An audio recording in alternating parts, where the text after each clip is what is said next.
Olá, boa tarde. Tudo bem? João Pedro Lemos, Kelly Couto, Bruno Ribeiro, sempre aqui conosco. Olá, tudo bem? Tudo bem? Prazer, Maria Luísa. Muito bem-vindo aqui ao nosso Radar Acespro.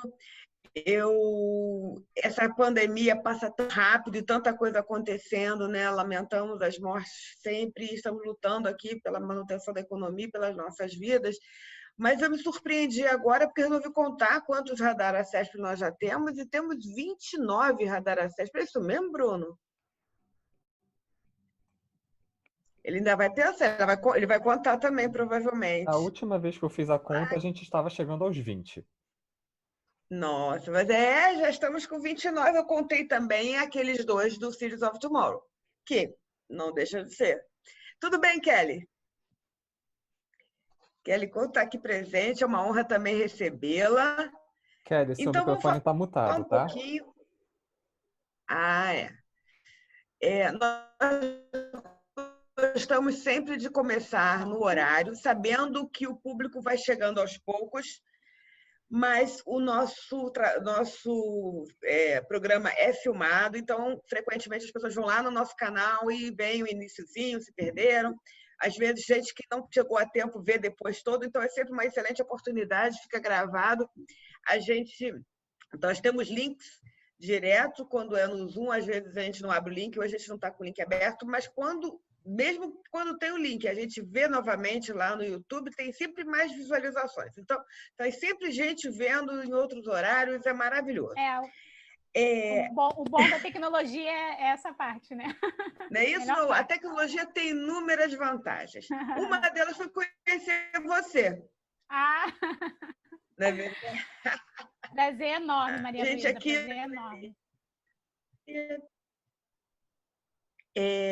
E aí eu vou contar um pouquinho de como eu conheci a Kelly e depois eu vou dar um espaço aqui para o nosso colega João Pedro, que também é nosso associado, estamos juntos aqui na associação, né, que tá aqui em função das empresas associadas, não temos outro propósito.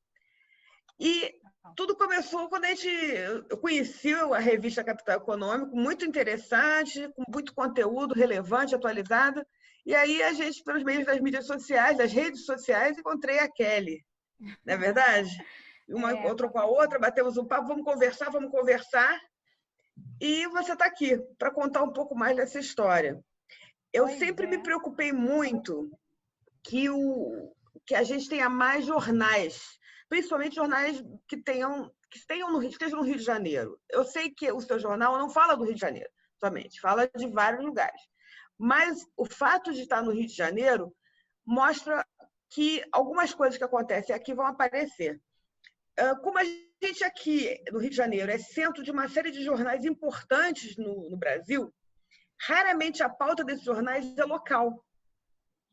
Normalmente, a pauta é uma pauta nacional. E, nisso, o nosso negócio, aqueles empresários locais, têm dificuldade em achar notícias relevantes sobre a sua cidade. E, às vezes, quando tem um jornal local, um jornal muito de bairro, de uma coisa que não é necessariamente de negócios, fala de algumas dificuldades de sociedade, mas, então...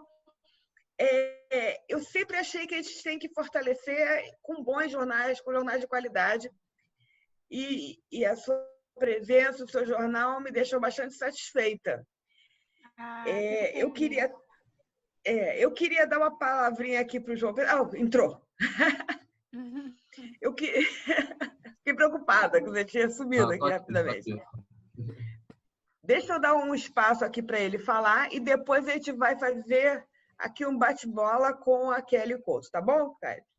Então, Pedro, conta um pouco para a gente, aqui, nosso público, o seu trabalho, como são as coisas. Se apresente. Tá certo, Maria Luísa.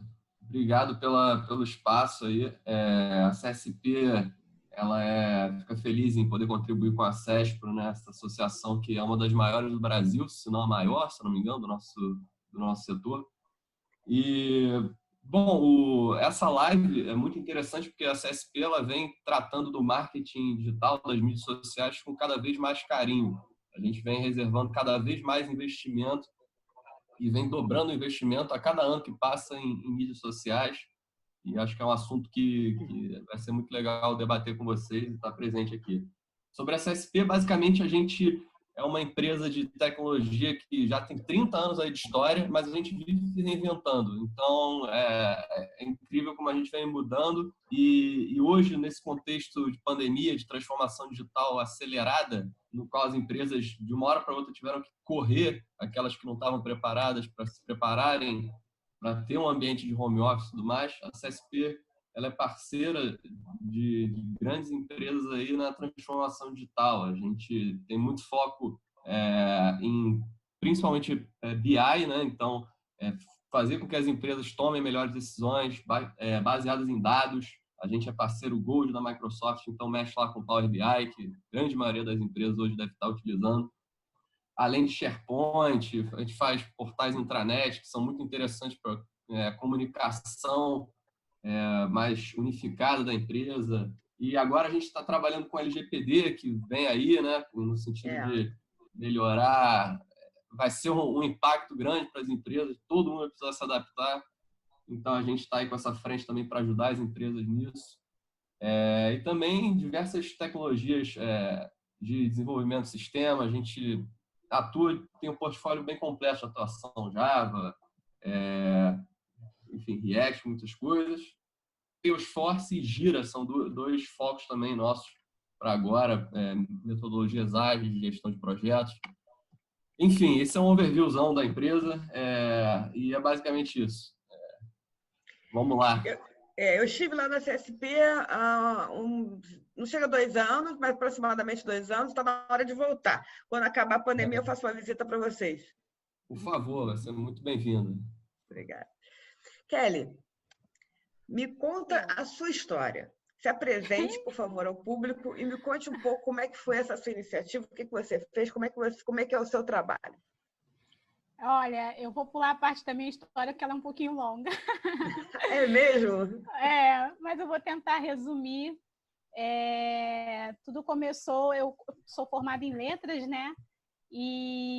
Só que eu sempre vim de um ambiente comercial, sempre trabalhei com vendas. E aí, quando a gente trabalha com vendas, a gente gosta de viver com as borboletas na barriga, né?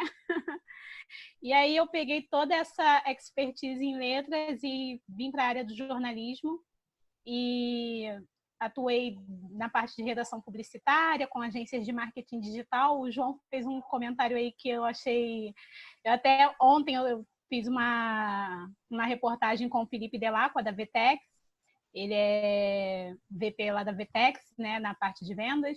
E eu estava contando para ele a história do sapo, a parábola do sapo. Eu não sei se vocês conhecem, ele gostou muito e eu vou repetir aqui. Por favor.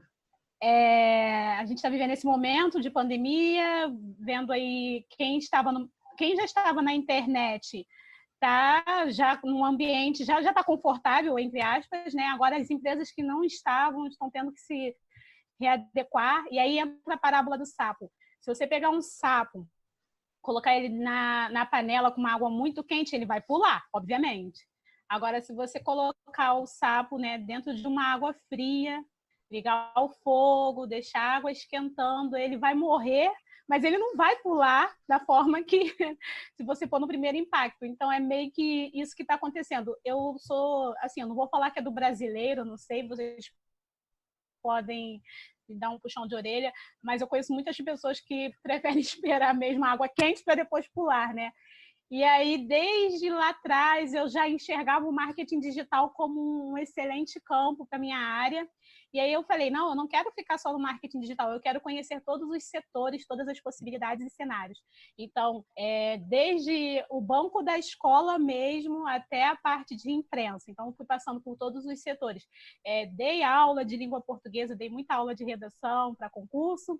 Depois fui para o marketing digital, fui atuar como redatora publicitária, depois redatora jornalística, depois editora-chefe e, por fim, ano passado veio aí a revista Capital Econômico, né, que é um editorial focado 100% em negócios, mas, é claro, a gente procura manter o empresário bem informado sobre os principais acontecimentos, e graças a Deus, assim, a gente está tendo uma repercussão maravilhosa, uma visibilidade mundial. E você também falou de um ponto muito importante, né, Maria Luísa? Você disse que é legal essa questão de saber que é daqui do Rio. O que acontece? O Google, principalmente agora nesse tempo de pandemia, ele está valorizando muito as notícias locais, e você tocou num ponto assim de extrema relevância. Então, quanto mais, né, pudermos levar cobertura de notícias locais, o Google está valorizando muito isso. Até porque antes nós tínhamos muitos editoriais locais, né, jornalzinho de bairro, revista de bairro. E como que agora está sendo, né? Assim, as grandes mídias já estão dominando. Então, o Google ele está com esse olhar, assim como todos estão com olhares voltados aos pequenos negócios, o Google está valorizando muito essa questão de conteúdo local. E para mim é uma honra, assim, poder levar do Rio de Janeiro para o mundo mesmo, porque assim, a nossa primeira maior audiência é os Estados Unidos, a nossa segunda maior audiência é Portugal. Então, assim, eu sou só gratidão. Então é isso. E aí? Mas aí você fala. Então, você contou a sua história rapidamente, mas me conta como é que chegou, então, agora, e como é que você está desenvolvendo o Capital Econômico. Certo. Como é que surgiu esse Então, nome? a revista... esse nome, eu fiz um estudo da marca e eu sempre gostei muito da área de economia, eu sempre cobri editoriais na área econômica, né? Então, o legal da economia é que você vai entendendo um pouquinho dos gargalos, né? Você começa a conhecer de frente cada dificuldade, desde o pequeno empresário até a grande empresa, começa a conversar com bastidores e entende estratégias de negócios. E ali eu fui enxergando várias possibilidades. E aí a revista Capital Econômico ela veio justamente para... Tanto que o slogan é informação que gera conexão, né? O principal objetivo da Capital Econômico é fazer com que, de fato, as pessoas, através de uma informação, consigam gerar relacionamento e consigam fazer negócios entre si. Então, a revista Capital Econômico hoje, ela trabalha com todos os editoriais da economia, desde o agronegócio ao empreendedorismo. E hoje a gente busca as notícias mais relevantes do mercado, né? A gente quer informar o leitor, mas a gente tem o valor do nosso portal é a notícia relevante. E o mais legal também vem a parte das contribuições, né? A gente recebe muitas contribuições de lideranças, grandes executivos que estão lá assim no portal mesmo, contribuindo com conteúdo de alta qualidade, de alto nível, e isso me deixa muito feliz, muito satisfeita. A Capital Econômico ela tem 1 ano, né, no mercado, só que nesse 1 ano é tudo fruto de um relacionamento que já vem sendo construído aí desde que eu decidi empreender, porque meu último trabalho mesmo assim, registro, né, que eu me lembro em CLT, foi lá no meado da crise de 2014, e ali eu já via, assim, já enxergava oportunidades, né? Porque eu sempre trabalhei com vendas e falei, bom, agora eu vou empreender, vamos ver e vamos conhecer aí as possibilidades, ver o que o mercado tem, como é que ele vai me receber, vou bater nas portas e agora eu estou aqui conversando com vocês. Muito legal. Você quer mostrar um pouco do jornal para gente? Deixa eu compartilhar aqui a tela com vocês. Só um instantinho.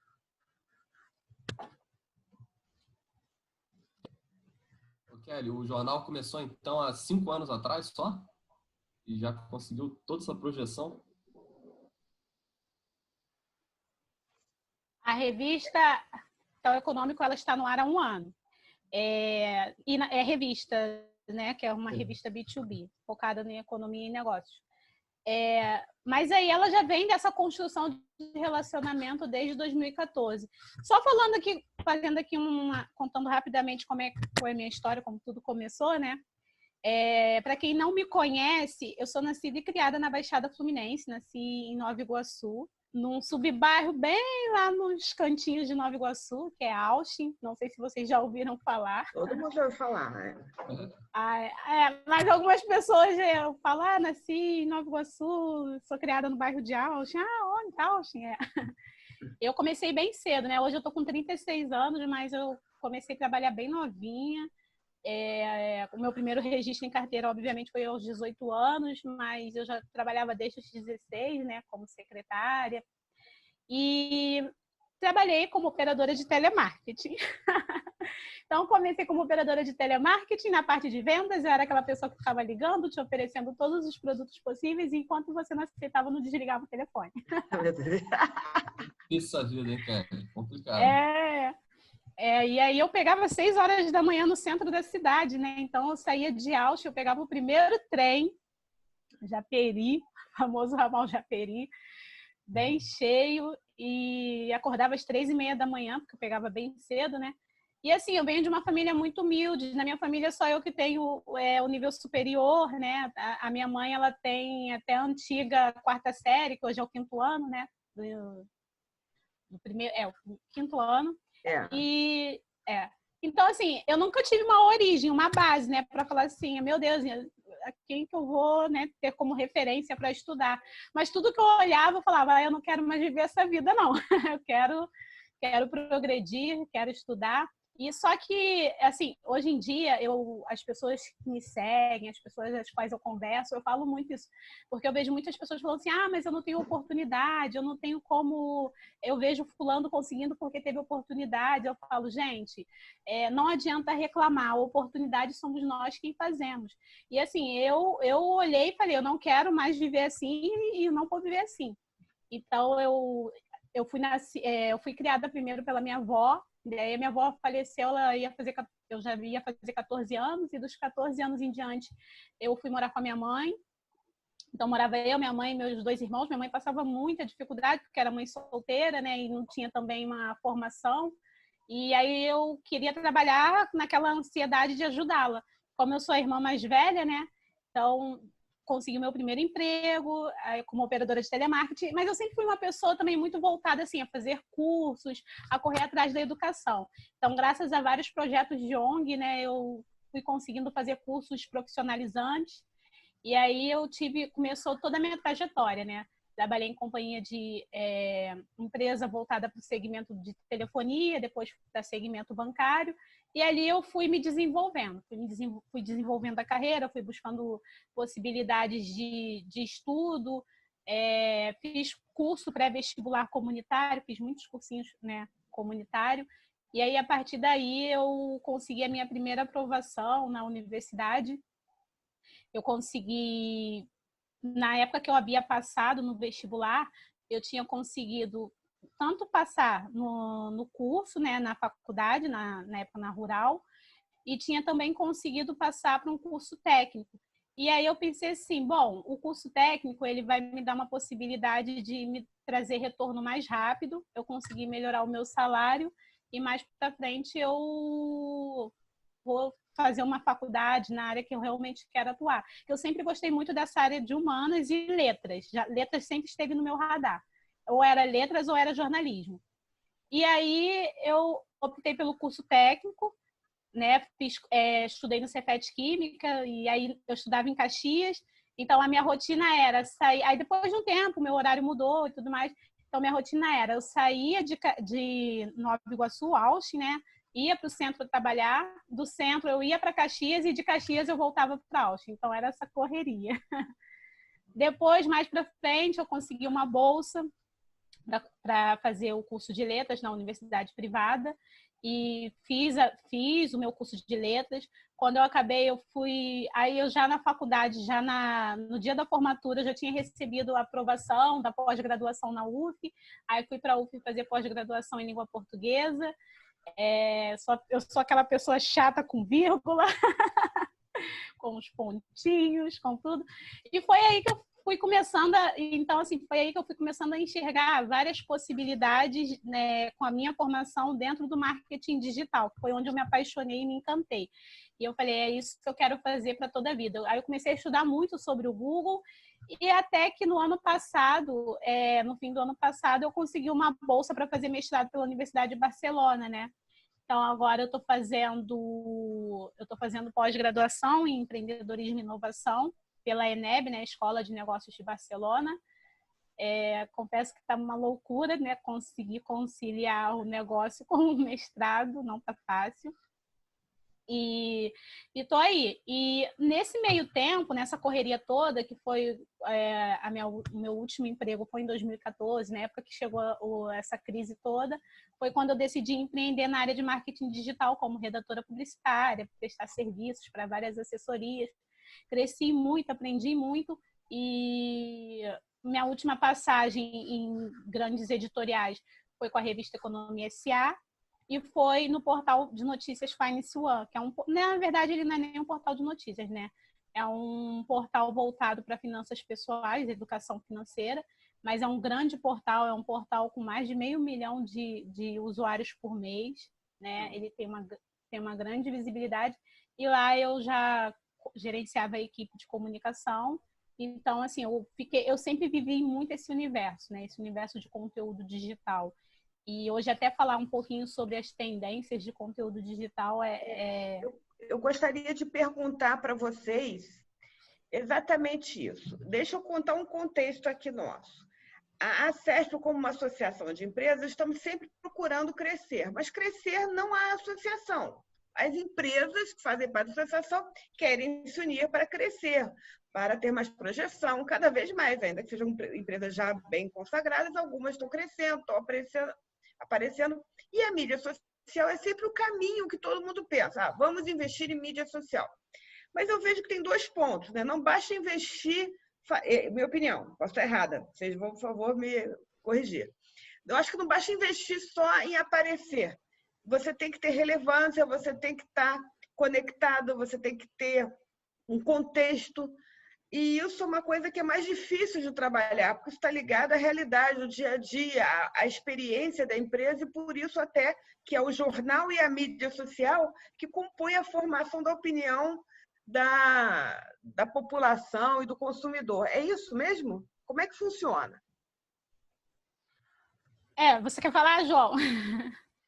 Pode começar, depois eu falo do meu pitaco. Exatamente. A gente está vivendo um cenário que não tem mais como voltar atrás. Eu fico vendo assim, um monte de gente falando assim, o novo normal, o novo normal. Para mim, esse normal, ele sempre existiu. Na verdade, a gente estava com uma certa resistência, né, a vivenciar esse novo normal. A gente dá até o próprio exemplo do home office, né, da educação à distância. Eu tenho vários amigos professores. Na época em que eu enxergava possibilidades nesse mercado, eu já falava com eles também neste mercado. E hoje em dia eu tenho amigos que me procuram e falam, nossa, eu estou meio perdida, como é que eu faço? Como é que eu faço, assim, com essa questão, eu estou nervosa, eu estou nervoso para falar e tal. Mas, assim, era uma coisa que a tecnologia, ela está aí, né? Ela sempre esteve ao nosso favor. Então, para mim, o novo normal, ele praticamente sempre existiu. E agora, com essa revolução toda, estar no ambiente digital para posicionar o seu negócio, criar uma autoridade, é imprescindível. E, assim, eu vou até dar um exemplo em relação a essa questão de autoridade. Antigamente, quando você saía para comprar um produto, o que você fazia antes? Você perguntava a um primo, você perguntava a uma amiga, você pedia referência a pessoas próximas. Hoje, para você vender, você precisa ter o seu produto lá nesse espaço digital, porque as pessoas, elas buscam referências de pessoas até desconhecidas, né? Ela vai lá, ela vai nas mídias sociais, ela avalia comentários, tem a parte também das próprias avaliações. Então, a empresa, por si só, o trabalho dela é mais reter essa venda. Hoje em dia, você não faz mais só uma venda. Hoje em dia, você tem que vender valor e reter. Tem que ter a preocupação da retenção, não da venda em si. Outro dia eu estava até assistindo, eu estava lendo eu não me recordo muito bem se foi uma publicação no LinkedIn, eu não me recordo ao certo o que foi, mas de uma das pessoas que desenvolveram o Tinder aqui no Brasil, e aí ele falou, né, dessa parte, ele falou que o mais importante do que você... Isso a gente até já tem essa noção, mas me chamou muita atenção isso, mais importante do que você fazer a própria venda é você reter, né? É justamente aí, porque quando você está no ambiente digital, quando você cria uma confiança, gera uma autoridade para o próprio Google, gera uma autoridade para as pessoas que acompanham o seu produto, é muito mais fácil de você reter essa venda, reter esse cliente e fazer com que o negócio cresça. Então, o ambiente digital está bastante propício para isso e eu acho que o caminho é daí para frente, né? Hoje eu trouxe algumas contribuições em relação a tendências de conteúdo, principalmente agora nesse período de pandemia, com o consumo nas mídias sociais e estou aí para compartilhar essa visão, né? Mas é isso. Muito em linha aí com o que a Kelly disse, concordo com praticamente tudo. O lance da criação de autoridade que é o grande lance, né? E não é um jogo de uma corrida de 100 metros, é uma maratona. Assim, você tem que ter a consistência de estar todo dia ali presente e sempre agregando valor, né? Porque hoje a gente está competindo basicamente com todo mundo que cria conteúdo, está disputando atenção com a gente. Então, a gente tem que saber usar os algoritmos do Facebook, do Google, a nosso favor, para quando a gente faz conteúdo, ele chegue na maior quantidade de pessoas possível, né? Então, se você está começando, você tem poucos, a gente ainda não tem um grande número de seguidores, por exemplo, o que a gente tem que fazer é espalhar, patrocinar esse tipo de conteúdo e escolher para quem ele vai aparecer, né? Para ir assim ganhando corpo, né? Ganhando audiência. E eu acho que o outro grande ponto que eu queria destacar é colocar sempre o cliente no centro, né? Você sempre está se perguntando, cara, que problema mais eu posso resolver desse cara? Entender mesmo quais são as dores do cara no dia a dia. Então, eu comprei um curso esse mês que, assim, antes de eu comprar o curso de Google Ads, eu vi cerca de, não sei, uns 100 vídeos, sem brincadeira, do cara que geraram tanto valor para mim, e foram gerando tanto valor para mim, fazendo tanto sentido para mim, que uma hora, cara, eu falei, vou comprar esse curso. O cara sabe muito do assunto. Então, eu acho que funciona mais ou menos assim, né? Tipo, essa coisa da criação de conteúdo é para isso. E um ponto muito importante também, que eu quero ressaltar aqui, é a questão do conteúdo relevante. O que acontece? Hoje eu vejo muitas pessoas falando assim, tem que criar conteúdo relevante para a internet, porque sem conteúdo relevante você não vai conseguir um bom ranqueamento, você não vai conseguir ter posicionamento. Mas o que é conteúdo relevante para você? Né? O que você enxerga de conteúdo relevante? Então, acho que cabe aqui até fazer alguns contrapontos em relação ao que o Google está enxergando, não só o Google, né, mas como outros otimizadores, eles estão enxergando em relação a essa relevância. A primeira coisa é você mostrar que você, de fato, domina o assunto sobre o seu produto. É um fato principal, é gerar autoridade. E aí, como se gera autoridade? Você gera autoridade a partir do momento que você consegue entregar desde um conceito técnico, mas que as pessoas consigam entender, a um conceito simples, né? Então, assim, mas como que eu vou fazer isso? Gerar um conceito técnico e gerar um conceito simples. O conceito técnico é aquilo que você estudou toda a vida para falar sobre aquilo, né? Então, eu vou dar um exemplo. Outro dia eu fiz uma publicação lá no meu LinkedIn perguntando se o tamanho do conteúdo realmente importava para a indexação no Google. Porque muitas pessoas tinham dúvidas em relação a essa questão de tamanho de conteúdo. Não, vamos fazer um texto de 2.000 palavras para fazer uma indexação e mostrar que meu conteúdo para poder conseguir ranquear no Google e fazer vendas, conversões. E aí eu trouxe essa reflexão. Bem, o tamanho do conteúdo, ele pode importar e pode não importar. Falando de um aspecto técnico, dependendo da plataforma que você usa, é legal que seja pelo menos, né, é aconselhável, não é a regra, mas é aconselhável que seja pelo menos ali uma folha preenchida de Word, digamos assim. Mas isso não é o fator principal. O fator principal é que o Google ele está cada vez mais na verdade, assimilando não. Ele está olhando cada vez mais com o olhar humano. Então, assim, quando você escreve para robô, existe uma diferença muito grande entre você escrever para um robô, que no caso, né, são os algoritmos, que você, naquela intenção de criar uma relevância para um robô, a você escrever para o seu público. Quando você escreve para o seu público, você gera um conteúdo com muito mais relevância. Então, o que eu fiz lá dentro do meu conteúdo? Eu expliquei alguns aspectos técnicos em relação ao tamanho de conteúdo, qual era a melhor parte para você posicionar uma palavra-chave para gerar assim, um melhor impacto para o robô, mas no final eu trouxe uns conceitos simples, como eu poderia transformar o meu conteúdo em algo gostoso, que eu pudesse prender a atenção do meu leitor e mostrar para ele o quanto é importante ele escrever um conteúdo relevante. E aí eu dei exemplo até da questão da construção dos parágrafos. Bom, quando você constrói um texto que ele tem parágrafos longos, eles ficam muito cansativos. E se fica cansativo para mim, que sou humana, para o Google, que é uma ferramenta, é um robô, ele já está começando a enxergar com o olhar humano. Os algoritmos do Google, ele quer a experiência do usuário, né? Ele quer mostrar para o usuário que cada vez mais ele é rigoroso nesse sentido. Então, se fica cansativo para mim, imagina para um robô. Então, faça parágrafos curtos para que fique assim, melhor compreensão, né? E por aí vai. Alguns aspectos são conceitos simples, né? Mas que faz toda a diferença, de repente, na hora de você escrever o seu conteúdo. E aí, como que você começa a gerar autoridade? Quando você entrega também tudo que você sabe, né? Tudo que você sabe, não no sentido amplo da palavra, mas quando você faz as suas entregas e aí as pessoas começam a criar, né, credibilidade no que você está falando. Então, isso, a autoridade ela é construída aos poucos, né? Você não consegue construir uma autoridade da noite para o dia. E aí isso também é muito valorizado pelos buscadores e tudo mais.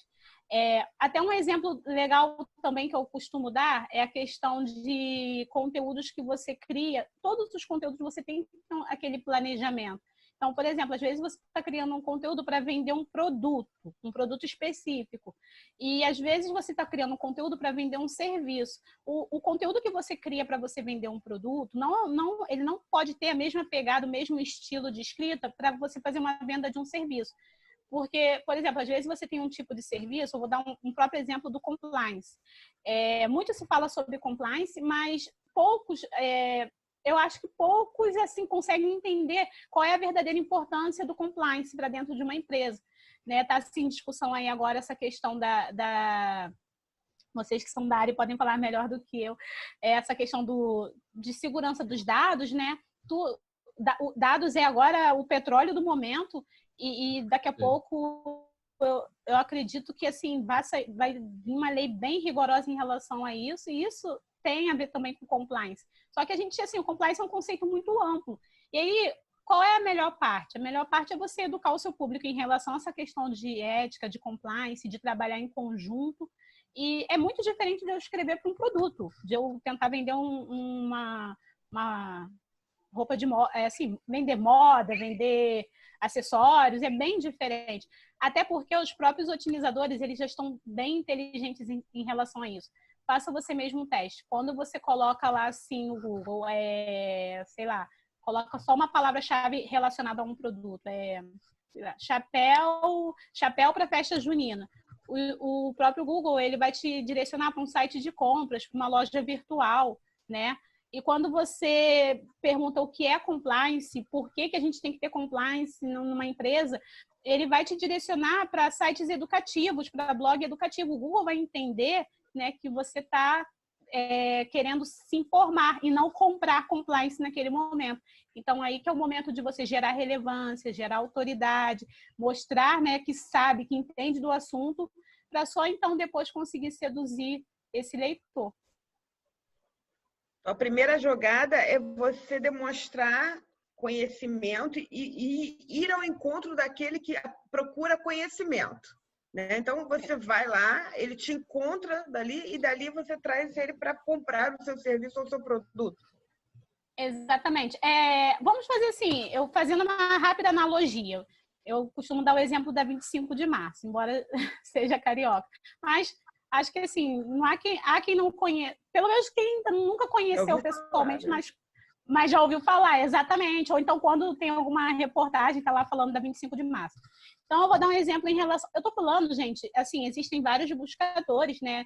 Mas eu estou falando mais de Google mesmo, para gerar essa questão de relevância. Digamos que o Google seja comparado a 25 de março, né? Então, quantos pedestres diariamente, antes da pandemia, passavam pela 25 de março? E aí, e as lojas na 25 de março, elas são como se fossem os nossos sites, né? A minha loja virtual, a loja virtual do João, a loja virtual da Maria, o site sei lá, vários sites. As lojas são comparadas aos sites. E, assim, hoje a gente está no Google, então nós somos os pedestres que passamos pela 25 de março. Como é que eu faço para atrair atenção, né? Existe ali uma disputa. Então, a disputa justamente você enfeitar a vitrine, você ter uma chamada muito relevante, uma chamada atrativa. O título faz toda a diferença. E aí, agora, eu vou dar uma dica dessa questão até jornalística mesmo. Então, assim, a gente até no meio jornalístico, a gente costuma chamar de pirâmide inversa. Quando você criar um conteúdo relevante lá para o seu site, para o seu blog, para a sua loja, tenta chamar atenção já no título, né? Por que a gente lê notícias? Porque às vezes a gente só lê aquele título, aquela manchete, aquilo já te prende. Quando você vem um pouquinho mais abaixo, ali que na metadescrição, que já tem uma segunda chamada meio resumindo do que vai se tratar no texto, ali você já avalia se vai ler aquele texto ou não. No primeiro parágrafo, você já tem algumas informações, alguns insights do que se pode falar, né? E, por fim, você vai aprofundando o assunto. Só que eu vejo muito ao contrário, em vários conteúdos que eu leio. Às vezes eu já vejo aquela coisa muito aprofundada de começo. Vamos falar do próprio compliance, assim, digamos, compliance é essencial para a sua empresa. Estou dando um exemplo. Aí, mas se eu, Kelly, não entendo o que é compliance, né, é difícil de eu querer ter uma vontade de ler aquele conteúdo. Agora, se eu falar assim, falar de uma forma mais simples, né? Vamos falar da própria lei de dados, né? O porquê é importante você se atentar a essa questão de lei de dados, né? Porque, assim, se você tem um site hoje em dia, se você faz captação de leads ali, capta e-mail, capta contatos, capta informações que não podem ser compartilhadas assim, a menos que tenha uma autorização, então é importante você ter um serviço de compliance para te orientar nisso. Então, assim, se você fizer ao contrário, mostrar o porquê que é importante você ter um serviço desse, fica mais fácil de você prender a atenção do seu leitor e lá dentro você vai aprofundando, vai trazendo referências, vai indicando, né, vai indicando outras autoridades, outras fontes. Isso tudo para o Google é muito importante, mas a gente não tem que pensar como o Google, a gente tem que pensar para o leitor, né, com a cabeça do leitor. A gente tem que pensar na experiência que ele vai ter em relação a isso, né? Então, basicamente, seria essa analogia de falar um pouquinho de comparar 25 de março a uma rua do Google, por exemplo. Desculpa, falar da 25 de março comparado ao Google, né? E fazendo essa analogia como se o pedestre fosse lá os leitores. E, João, como é que vocês tratam essa questão? Principalmente quando a gente trata de tecnologia, não é tão simples quanto vender roupa. Entendo até que roupa tem mais concorrência, mais complicado, mas em compensação todo mundo sabe o que é uma camiseta.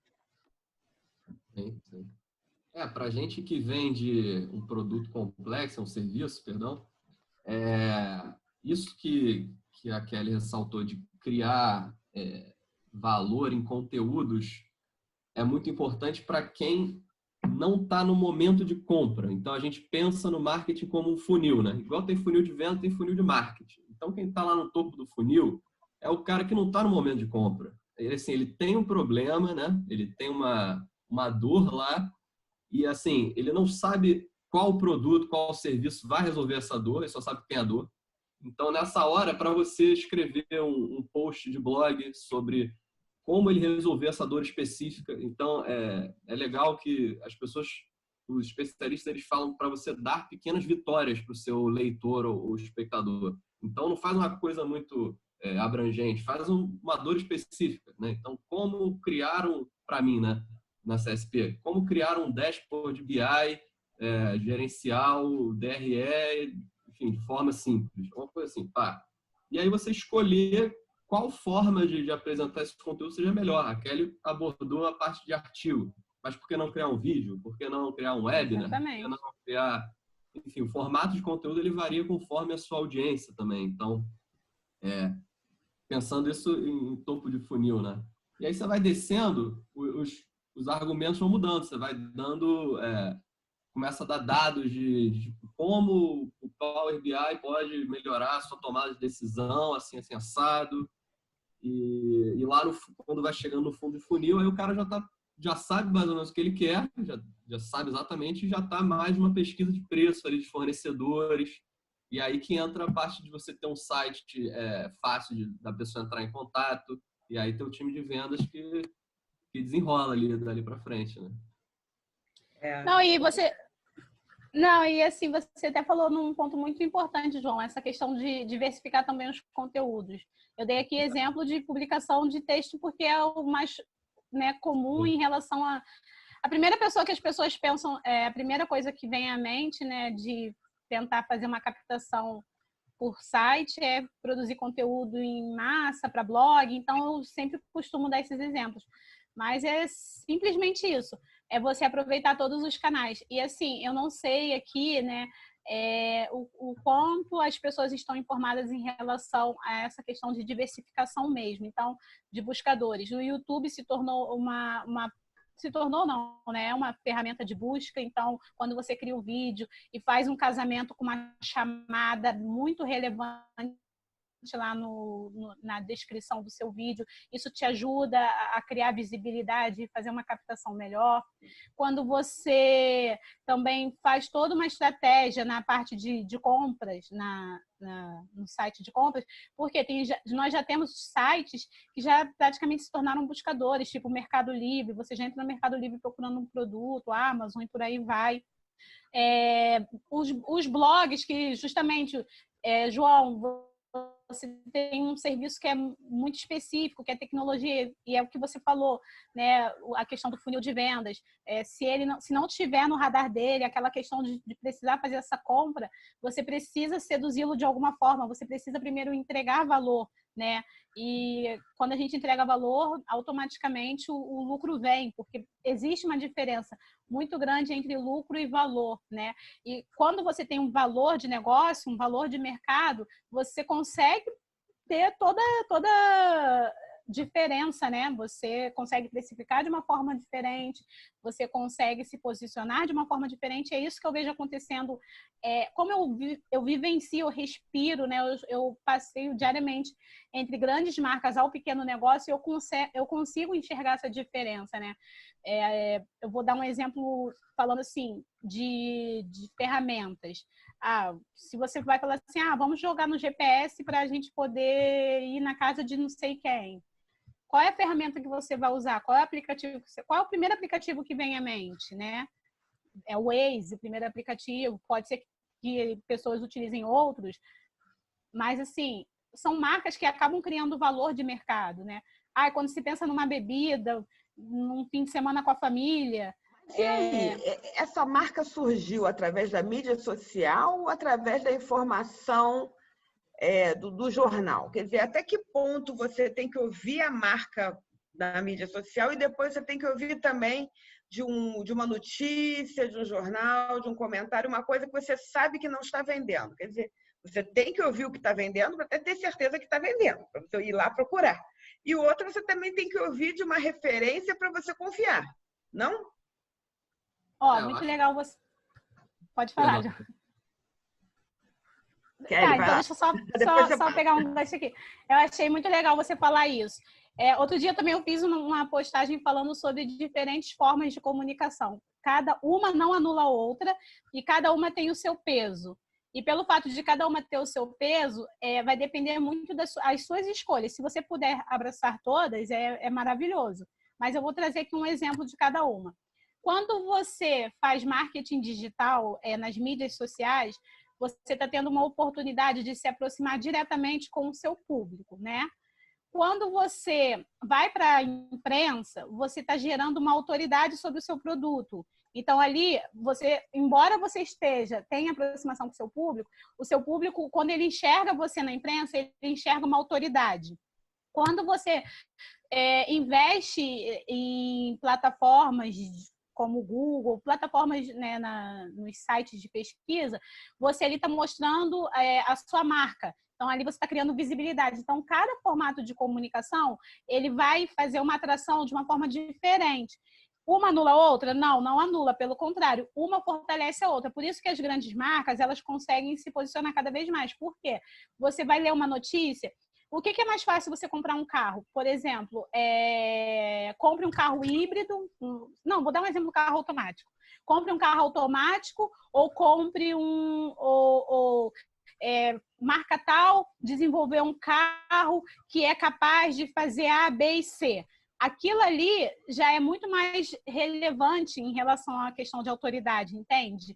Então, assim, você tem a imprensa para te trazer uma autoridade, as mídias sociais para te manter próximo do seu público, você tem todos os canais de publicidade para você lembrar ao seu público que a sua marca existe. Então, e você tem a questão também da comunicação institucional, porque as pessoas precisam saber qual é o valor que a sua empresa tem, o que você pode passar para o seu público. Então, são vários canais que você consegue se fortalecer. Mas, é claro, se você não tiver a possibilidade de estar entre todos os canais, a minha sugestão quem não é visto não é lembrado, é atacar a primeira parte de publicidade e, obviamente, na sequência, você tentar criar uma autoridade. E aí eu vejo a imprensa como um braço muito forte em relação a isso. João. Concordo 100%. Eu acho que a gente tem pensado muito nisso na CSP também, porque a gente visa atingir um público que está numa grande empresa. Então, como a Maria Luísa falou, um conteúdo vendedor, eu acho que vem perdendo cada vez mais força, inclusive. Eu acho que o desafio aqui é você vender sem vender, é você gerar valor, resolver problemas da sua audiência através de conteúdo, você criar marca, você se posicionar em assuntos. Não é você vender, né? Acho que online o importante na criação de conteúdo é essa. E aí, para a galera que já está mais pronta para comprar, aí, putz, eu acho que você tem que estar... por exemplo, a gente usa muito o Google Ads. Então, no Google Ads, a gente vai aparecer para as palavras específicas que a gente quer aparecer. Então, aí, vale muito você fazer lá um anúnciozinho bem vendedor, com tudo que o seu público quer ler, aí vale. E a parte de imprensa é muito interessante também. Eu acho que assim, se eu tivesse dinheiro, orçamento ilimitado, botaria uma propaganda na TV, com certeza, lá numa Globo News, numa CNN, com certeza, mas assim, para gerar essa credibilidade que a imprensa offline ainda tem, né? Porque, até pelo preço. Mas você sabe... Mas, João, você sabe que foi o que você falou agora. Às vezes eu queria poder fazer uma publicidade na imprensa, talvez, né? E ter um valor relevante no momento, não consigo. Mas você pode conseguir gerar conteúdo nesse formato, um conteúdo com formato de notícia, um conteúdo jornalístico, para você começar a gerar atração, interesse, e você pode colocar isso dentro do seu blog, dentro do seu site, né? Nesse formato. E mais para frente, obviamente, fazendo as conversões necessárias, quando conseguir fazer as conversões, aí sim fazer esse investimento para você atingir, né, outros veículos de comunicação. Mas para quem ainda não pode fazer esse tipo de investimento, porque é um investimento muito relevante para criar uma autoridade, sim, você pode começar a criar conteúdos com pegadas jornalísticas. Você pode entregar informações relevantes para o seu público, mas com esse tipo de linguagem, que é uma linguagem muito mais atrativa. E, na minha opinião, tá, gente? Não estou dizendo que isso aqui é uma regra, não. Mas eu acho que, na minha opinião, o poder de conversão é um pouco maior, porque é muito mais fácil você... Eu vou dar um outro exemplo de uma figura pública.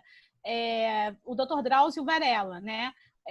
Tem muita relevância, porque está ali, está sempre num programa de ampla audiência.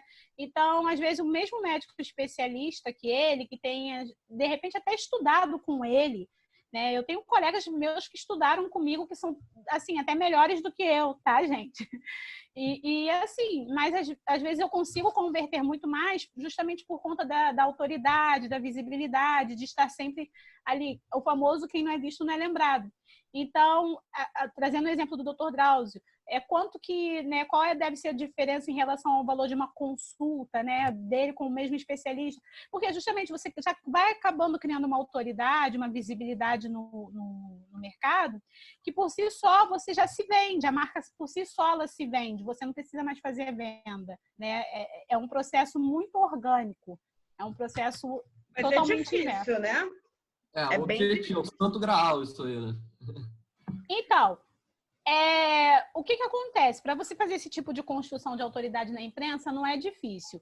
Existe todo um procedimento, existe todo um processo. Primeiro é a parte do investimento mesmo, e justamente você também criar conteúdo relevante. Porque por mais que você apareça num canal, você tem que ter muito conteúdo, porque, gente, vamos lá, falando agora em 2020, quantas pessoas ótimas, qualificadas nós temos, quantas discussões a gente, né, quantos especialistas no mercado nós temos. Então, o que você consegue trazer de diferente?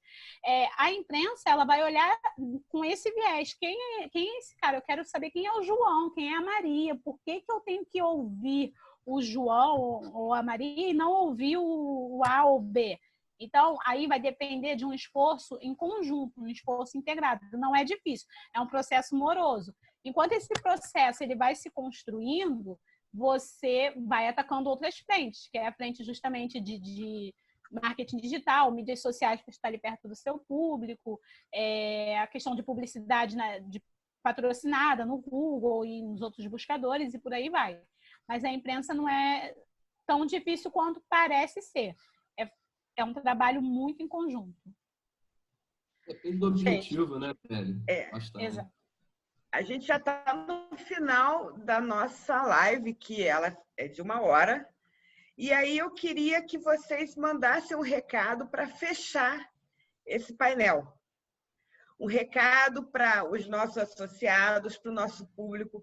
Gente que hoje está numa ansiedade muito grande, porque tem muita notícia de vários aspectos. A gente precisa encontrar as pessoas. Tem fornecedores nossos que a gente não sabe onde encontrá-los, porque a gente não está mais na rua para entrar na loja dele, a gente não consegue acessar.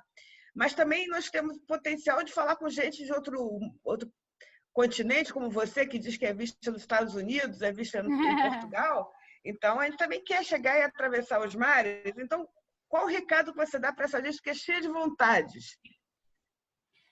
Bem, o meu recado. Primeiro, se você não tem o hábito de criar conteúdo ali para a internet, passe a criar conteúdo, seja em Instagram, seja no LinkedIn, Facebook. Se você não tem site, não tem nada, vai para as mídias sociais, coloca a cara. Esse é o meu primeiro recado.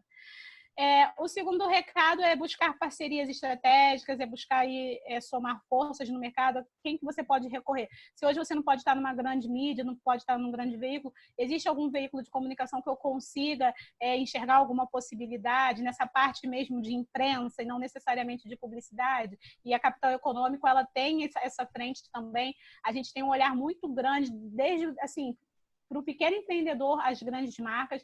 Então, assim, literalmente, quem não é visto não é lembrado, tem que colocar a cara, tem que entregar conteúdo, tem que se mostrar. Essa é a regra, e principalmente nesse momento de pandemia. João? Eu vou muito nisso do quem não é visto não é lembrado e do botar a cara. Eu acho que eu percebo muito que quem não tem essa privação de se colocar na frente de uma tela e fazer um conteúdo, e claro, ser um conteúdo além de interessante, ser bem formatadinho, quem está disposto a isso tem mais chance de crescer mais rápido. Isso é uma coisa. A consistência é muito importante, então tá ali todo dia, produzindo conteúdo, seja lá para qual canal for, pense sempre em gerar valor, encare a área de marketing como um investimento não pontual, mas decida, vou investir em marketing, daí para frente invista, não pare. E a cara? E é mais ou Fecha menos os olhos isso. e vê a cara. João, você até falou uma coisa muito importante também, porque, assim, eu sempre fiz assessoria em comunicação, né? E a comunicação em si é um processo que não acontece do dia para a noite, realmente, igual a Maria falou. Mas é difícil aparecer. Se você fizer um negócio só hoje, é difícil, porque você já viu quantas pessoas, quantas marcas, quantos especialistas, né, estão se construindo aí, estão fazendo a sua marca pessoal, a marca da empresa. Então, assim, é um trabalho de consistência. Se você não seguir com tem que ter um planejamento. Kelly, mas eu não tenho tempo. Então, eu costumo produzir conteúdo com o meu dia a dia, com a minha rotina. Neste momento, eu estou produzindo conteúdo, a gente está produzindo conteúdo, né? O que você faz, se você vai a uma reunião, o que você está fazendo ali no dia a dia, vai gerando conteúdo, que seja um insight que você teve, uma notícia que você leu, um encontro que você teve, não precisa necessariamente sentar para escrever um artigo. Sim. É claro, isso é importante. Mas aí você pode planejar para escrever esse artigo, publicar esse conteúdo no seu LinkedIn, nas suas plataformas e por aí vai, entendeu? Ok, gente. Então, agradeço a todos, agradeço ao público. Deixei os contatos da Kelly e do João aqui, é meu também. E quero agradecer ao público que está sempre ansioso por saber mais a respeito disso, porque é uma incógnita, ainda mais para quem trabalha com tecnologia, que é aquele cara nerd, que teve uma origem técnica, que não era nada de humanas, então ele não entende nada de relacionamento, de comunicação, e ele quer ser visto, ele quer se comunicar, porque ele tem conteúdo, ele tem qualidade, né?